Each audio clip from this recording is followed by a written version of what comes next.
I pledge allegiance to the flag of the United States of America and to the republic for which it stands, one nation, under God, indivisible, with liberty and justice for all.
According to Naval History and Heritage Command, the first Argus was a brig, laid down as Merrimac on the 12th of May, 1803 at Boston, Massachusetts by Edmund Hart, renamed Argus on the 4th of June, 1803, and launched on the 21st of August, 1803.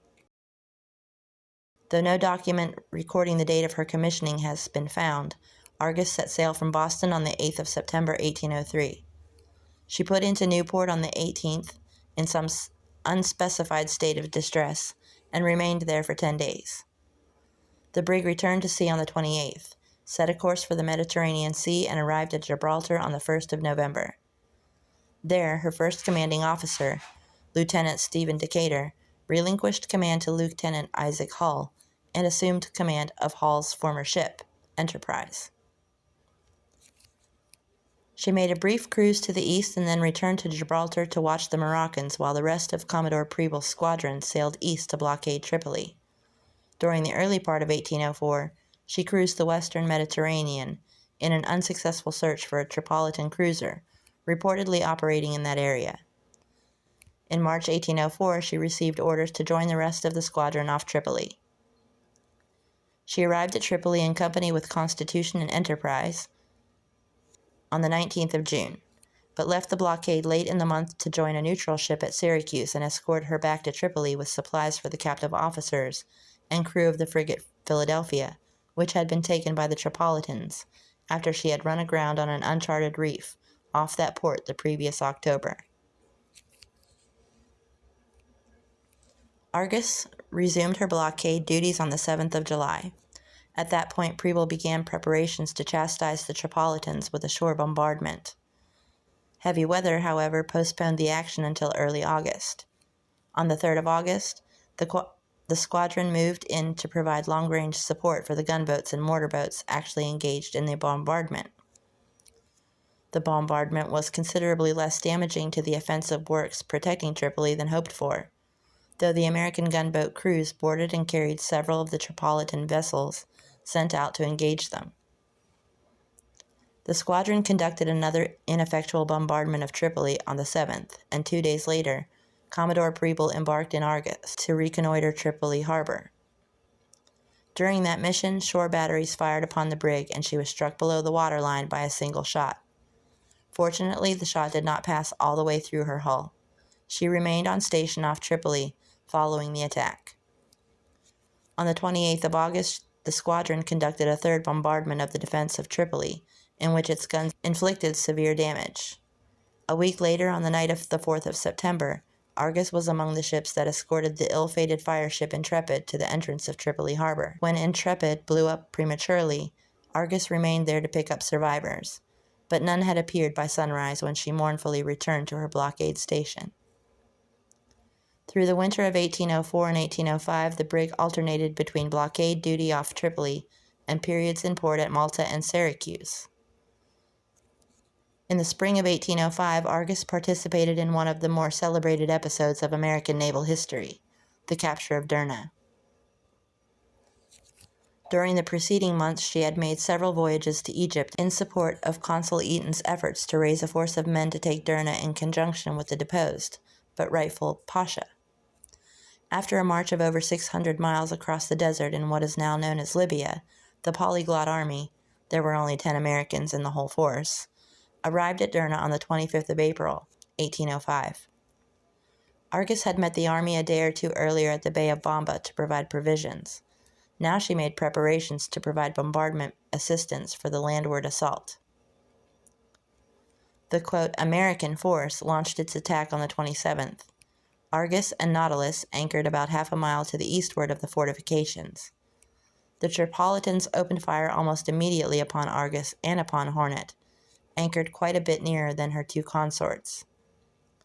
By 2:45 that afternoon, gunfire from the ships silenced all the guns in the city. A desperate charge led by Lieutenant O'Bannon, USMC, managed to carry the gun batteries by storm and breathed new life into the assault. After hoisting the American flag over the battlements, he ordered the already loaded captured guns to be turned on the town. By 4 that afternoon, the entire town had fallen to Eaton's army, and the army had fled to the hinterland. The capture of Derna has been immortalized in the words of the Marines' hymn, quote, "To the shores of Tripoli," end quote. Eaton's mixed force held the town until almost the middle of June. However, after Eaton's and O'Bannon's victory, a Tripolitan army, which had been sent to reinforce the town, arrived and began preparations to retake Derna. There, Argus remained offshore to provide gunfire support in the defense of the town throughout the occupation of Derna. When the Tripolitans finally assaulted the town on the 13th of May, Argus joined in the fray and enabled the defensive forces narrowly to beat back the charging enemy troops. Argus's guns wreaked havoc among the army forces during their headlong retreat. Between that time and early June, the Tripolitans made a few more half-hearted approaches, during which Argus's long 12-pounders came into play.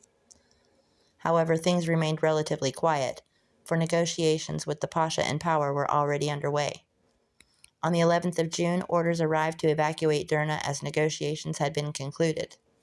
The Christian troops and the deposed Pasha were embarked in Constellation that evening, and the American ships quitted the area. Argus continued to cruise the Mediterranean until the summer of 1806. She returned to the United States at Washington Navy Yard on the 13th of July and was laid up there in ordinary until 1807. At that time, she fitted out at the Washington Navy Yard and began a series of cruises along the Atlantic coast of the United States. Those cruises lasted until 1813, after America's entry into the war against Great Britain. During one cruise between the 8th of October 1812 and the 3rd of January 1813, she captured 6 valuable prizes and eluded an entire British squadron during a 3-day stern chase. Through clever handling, she even managed to take one of the prizes as she was fleeing from the overwhelmingly superior English force. On the 18th of June, 1813, Argus put to sea from New York, bearing the Honorable William H. Crawford, the United States Minister to France. She arrived in Lorient, France, on the 11th of July, disembarked the minister, and put to sea again on the 14th. She spent the next month conducting a highly successful anti-commerce cruise in the English Channel, thence around the southern coast of England and into St. George's Channel. At that point, early in the morning of the 14th of August, Argus ran afoul of HMS Pelican. Failing to gain the weather gauge, the Argus shortened sail and ran along the starboard tack as Pelican came up from behind. Argus wore ship and opened with her port battery. Pelican answered with her starboard guns. Soon into the action, Argus's commanding officer, William H. Allen, suffered a mortal wound when a round shot amputated his right leg. The captain, however, remained at his station until he fainted from the loss of blood.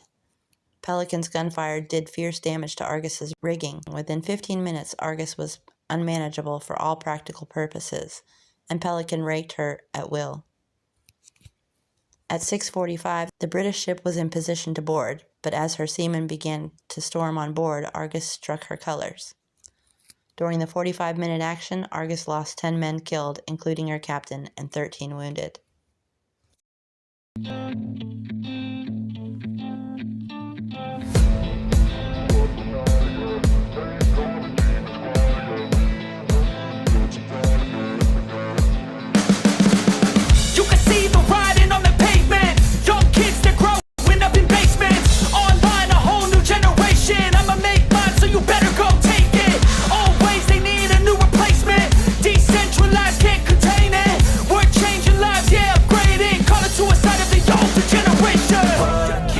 Up at night, yeah. Make all the demons quiet, yeah. We were built to thrive, yeah.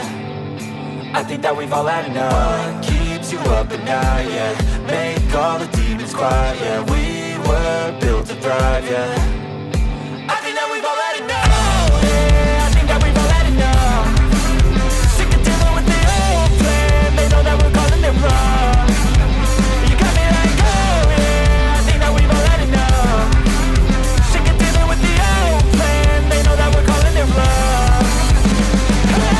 It's too late to try to go contain it. A generation fueled by creation. We live lives on a small screen nation. We control the airwaves, no negotiation. I refuse to think we need saving. Something good will come from creation. And when we think that the world is too anxious, we'll adapt, evolve, survive, and save it. What keeps you up at night, yeah. Make all the demons quiet, yeah. We were built to thrive, yeah. I think that we've all had enough. Keeps you up at night, yeah. Make all the demons quiet, yeah. We were built to thrive, yeah. I think that we've all had enough, yeah. I think that we've all had enough. Sick of dealing with the old plan. They know that we're calling it wrong. You got me like, oh yeah. I think that we've all had enough. Sick of dealing with the old plan. They know that we're calling it wrong.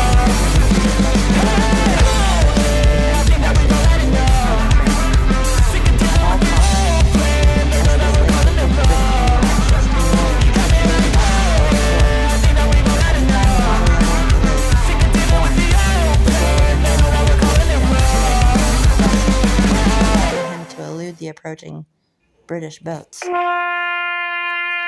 That morning, Jones sent Seahorse to remove ordnance and other supplies from the storehouse with the shore battery of 2 6-pounder cannons on the north shore. Having skirmished with 7 British longboats, the crew destroyed the storehouse and scuttled Seahorse at 7:30 p.m. This resulted in an explosion and visible fire. Unable to withdraw any further, Jones anchored his flotilla some 15 miles from the entrance of the lake.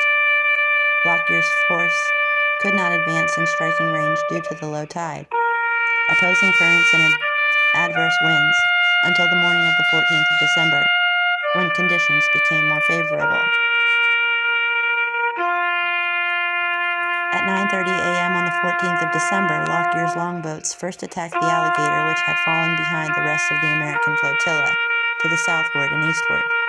Being lightly armed, it fell in little time.